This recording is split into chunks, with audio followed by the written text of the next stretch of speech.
Se você é fascinado pelo sobrenatural e busca por respostas para o inexplicável, você está no lugar certo.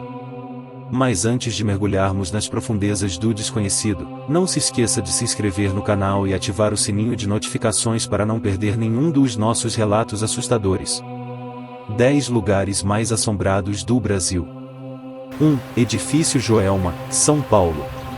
O terreno onde o prédio foi construído havia sido um local de tortura e extermínio de escravos até o século XIX. Em 1948, 13 anos antes da inauguração do edifício, um professor matou e enterrou a própria mãe no terreno. Um bombeiro que buscava o corpo sofreu uma infecção por tocar no cadáver sem usar luvas e também morreu. Em fevereiro de 1974, quando o prédio tinha apenas 3 anos recém-completados, 189 pessoas perderam a vida e outras 300 ficaram feridas em um dos maiores incêndios da história do Brasil.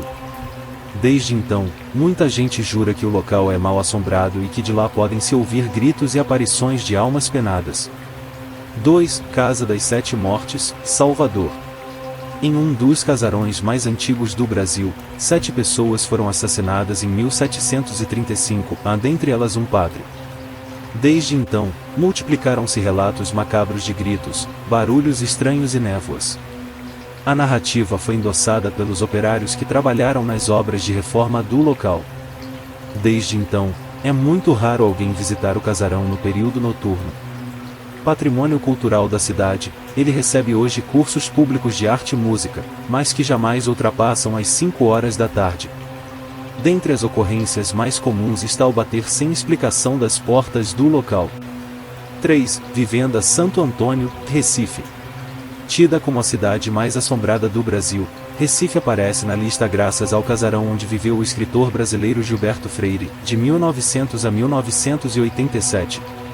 Entre as obras de Gilberto, está justamente uma reunião de contos sobrenaturais na capital pernambucana, Assombrações do Recife.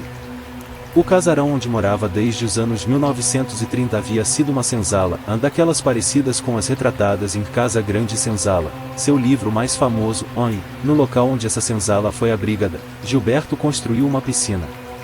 Depois disso, sua nora passou a ver um fantasma vagando pela construção. Depois que Freire morreu, a casa se transformou em um museu.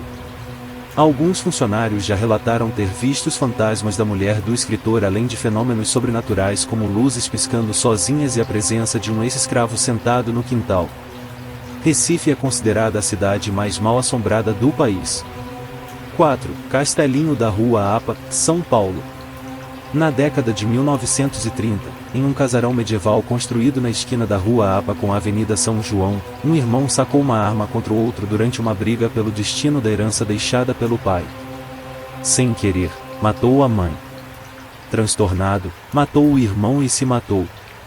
2 anos depois, a casa foi alugada e começaram a se registrar os gritos e vultos no castelo.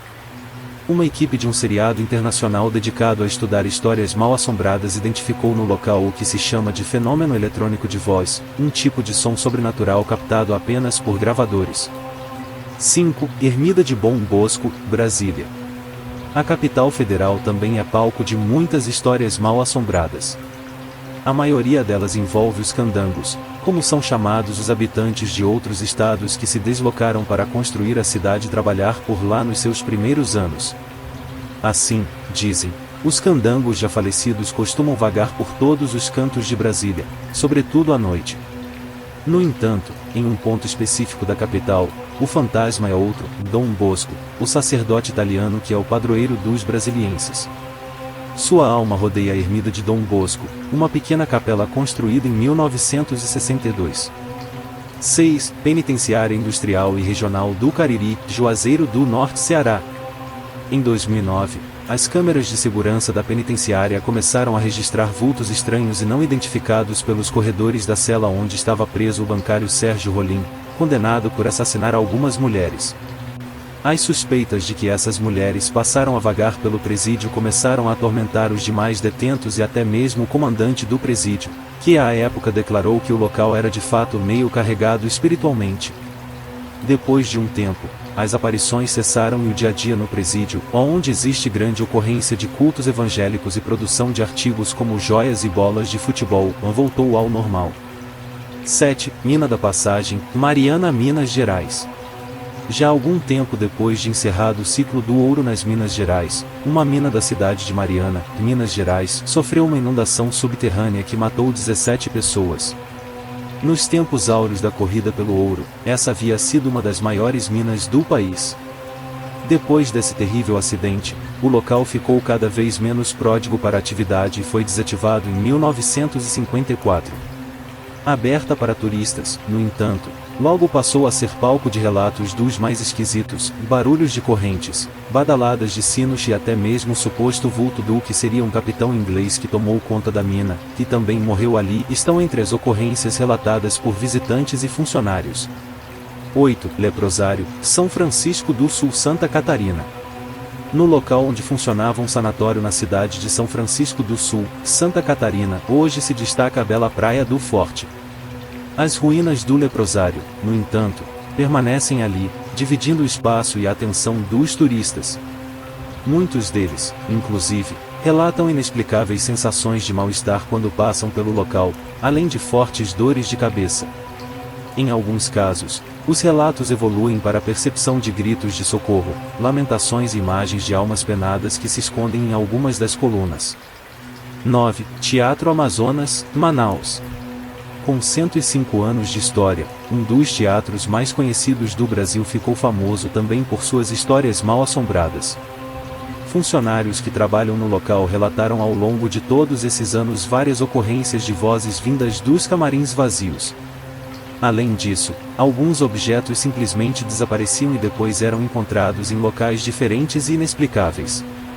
Por conta disso, a rotatividade de funcionários por lá é grande, uma vez que muitos acabam desistindo de trabalhar ali justamente por conta da frequência de acontecimentos sobrenaturais.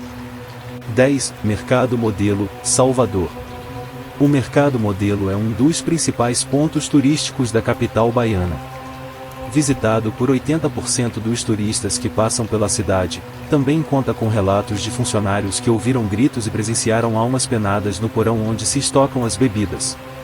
A possível explicação é o fato de, ali, ter funcionado um porão onde se trancavam os escravos vindos da África. Seriam essas almas, então, as responsáveis por atormentar até hoje os que por ali passam. Esperamos que vocês tenham sido envolvidos por essas histórias sombrias e assustadoras. Se vocês gostaram do conteúdo, não se esqueçam de se inscrever no nosso canal para não perder nenhum dos próximos vídeos. E não se esqueçam de compartilhar com seus amigos e familiares que também apreciam uma boa dose de mistério e terror. Até o próximo encontro nas sombras. Tenebrosamente, Relatos e Fatos.